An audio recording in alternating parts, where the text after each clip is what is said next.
What's up, guys and gals? It's Griever back here, bringing you guys the latest chapter review for Ayakashi Triangle, chapter 39. Now, we all knew that this was coming. I actually really like this chapter. I don't really know what it is. I sort of wanted, as I've expressed before, I need these to be more fleshed out. I need like 4 or 5 chapter story arcs with these characters, not these 2-3 chapter introduced in the first chapter, problem in the second chapter, third chapter they get out. Like, you do that in a trilogy when you have 6 hours of movie, right? So, but with manga chapters only being, 18, 20 pages, it doesn't come across well enough. But for some reason, this chapter, even though that is the case here, I sort of feel at this point we are kind of building up a repertoire of different Ayakashi to go through, and then maybe something like that will occur. Because this chapter, for some reason, even though it takes on that thing and the whole situation is solved by the end of the chapter,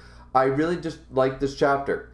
We have Roka. She's going on the rampage, with the very, as people pointed out, the sort of Monster Point chopper sort of look, like this ice reindeer version of Monster Point, right? Going around. And I think the design looks really cool. And I like the fact that this thing is powerful. Like, Roka is supposed to be strong, and Matsuri can't really do anything to it. Wind against ice? This is hardened ice from a snow Ayakashi of power. What the hell is a wind blast really going to do to this hardened, like, Oni giant monster frost giant thing, right? So it makes actually a lot of sense that Matsuri can't really do much to it, even with all of his different, like with his wind kunais and with his wind blasts and all that stuff. None of it can really hit this thing.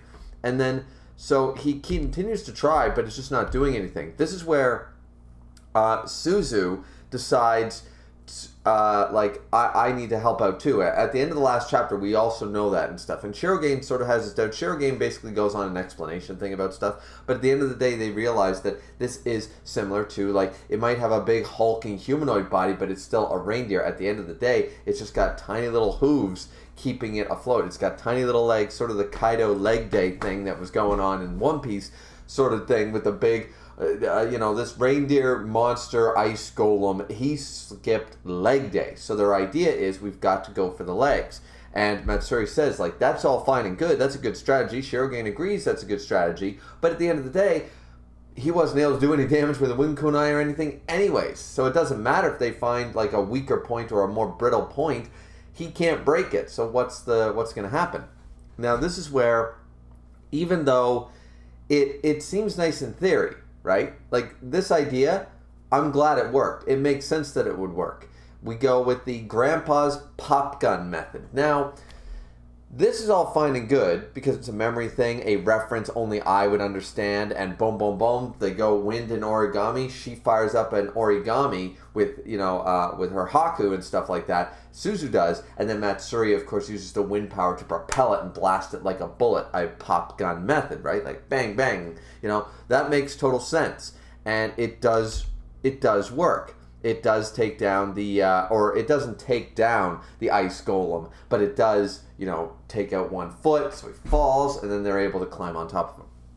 So, and Suzu is doing that. My problem with this is that this line would make total sense, like, let's go with the pop gun method. They're like, what are you talking about? It's like a reference only I would understand, because Matsuri remembers Grandpa bought him a pop gun, a toy, years ago when they were kids. He used to play with it and stuff, and it's like Grandpa bought him a pop gun, so now he's got the idea, right? He's like, I understand exactly what you mean.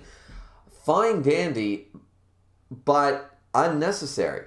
Like, this type of idea is necessary when you're dealing with somebody who can read your mind, Like somebody who has mantra or observation hockey or something like that, right? Or can read your mind or something like that, or someone who is listening to what you're going to do. But has the Millennium Eye. Yugi boy, I know every move you make before you can even make it.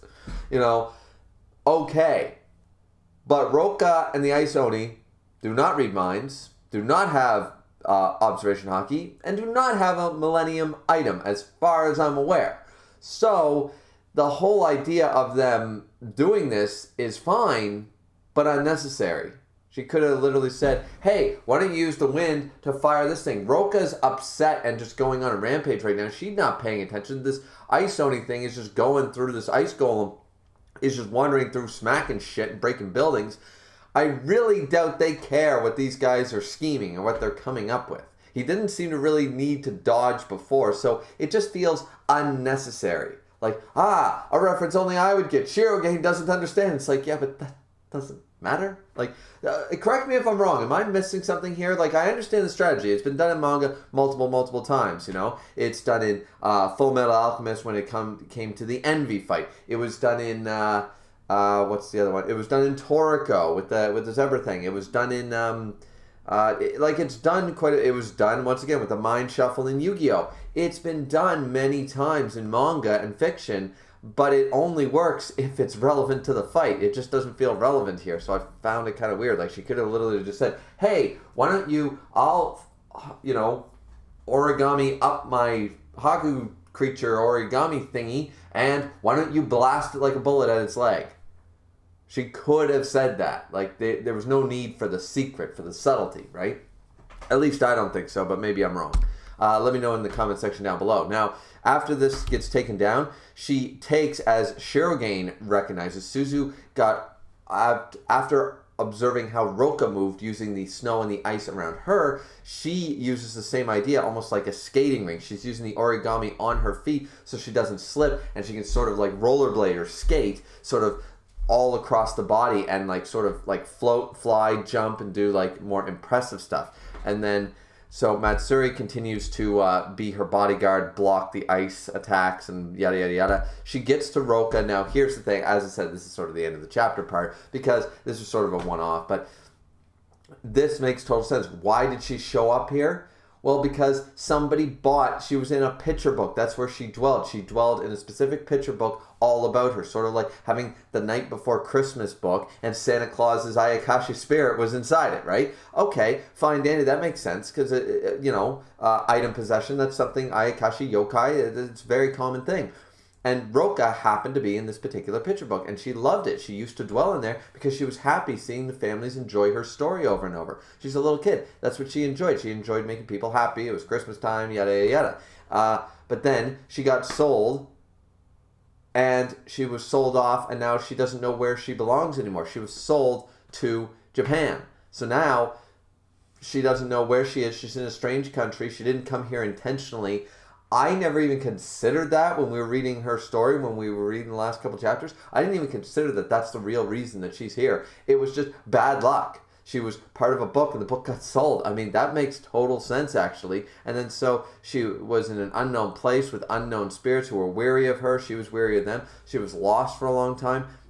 And then, of course, Unagai, the mirror, decided to befriend her, and it's sort of like, and she felt better about it. She's like, well, you're the only person, like, I was lost for a long time. We don't know what the distinction of a long time is, but we can surmise she's been here for more than a couple of weeks now. So she was wandering by herself for a long time in an unfamiliar place, scared and stuff. And then for her to rely too much on Unagai, the mirror, and then for her to say, like, I'm worthless and stuff, she just went back into her lonesome. She's going to be lonely forever. She was like, she's starting to feel that creep up, like it was starting to heal, and then she said, you're worthless, and then it just, made her sort of go into that despair mode. Now, once again, this is not exactly, oh my god, this is the greatest written backstory ever, and we've seen this sort of thing before, but it makes sense.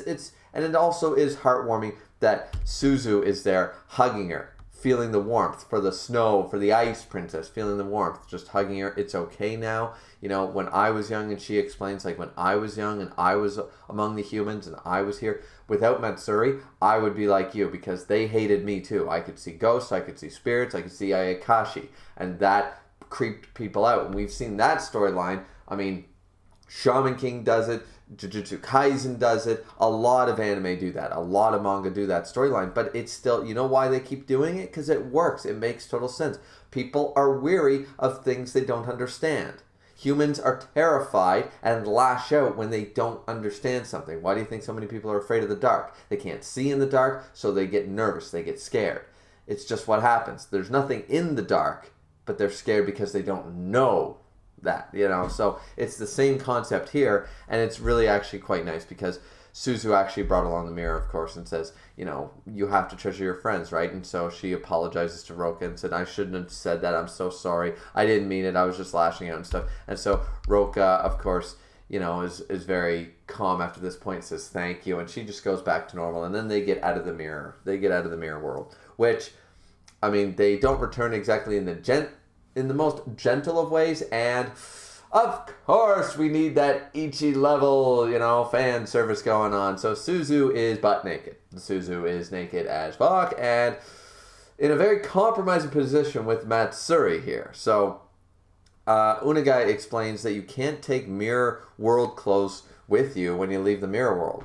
It's like, that's a bit of a distinction. It sort of makes sense, but still a bit of a distinction. And so at the end of the chapter, though, Roka and Unagai said that we have decided to concede to you. You're fit to be king of the Ayakashi. You know, we're on your side now, Suzu. And Suzu's like, yeah, that's absolutely fantastic. But right now, could I get some goddamn clothes? Matsuri is completely, I mean, he just saw everything. And so he's just like comatose. And Suzu's like, God, like embarrassed as hell. So, of course, hilarity ensues. End of the... We needed that sort of moment, of course, because this is a very ecchi, very, you know, fan servicey manga. So, of course, that was going to happen.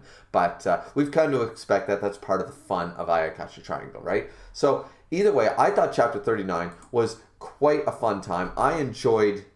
something about it. I just enjoyed it. It was simplistic, and it was fun, and it didn't really have to do anything more than this, really. You know, because we knew that this wasn't going to continue for 10 chapters. We knew Roka wasn't going to be this tyrant villain for 12 chapters, right? So, clearing it up this quickly, though I still am upset that we've been clearing that up for now 40-odd chapters, and they've just been, you know, villain of the week chapters.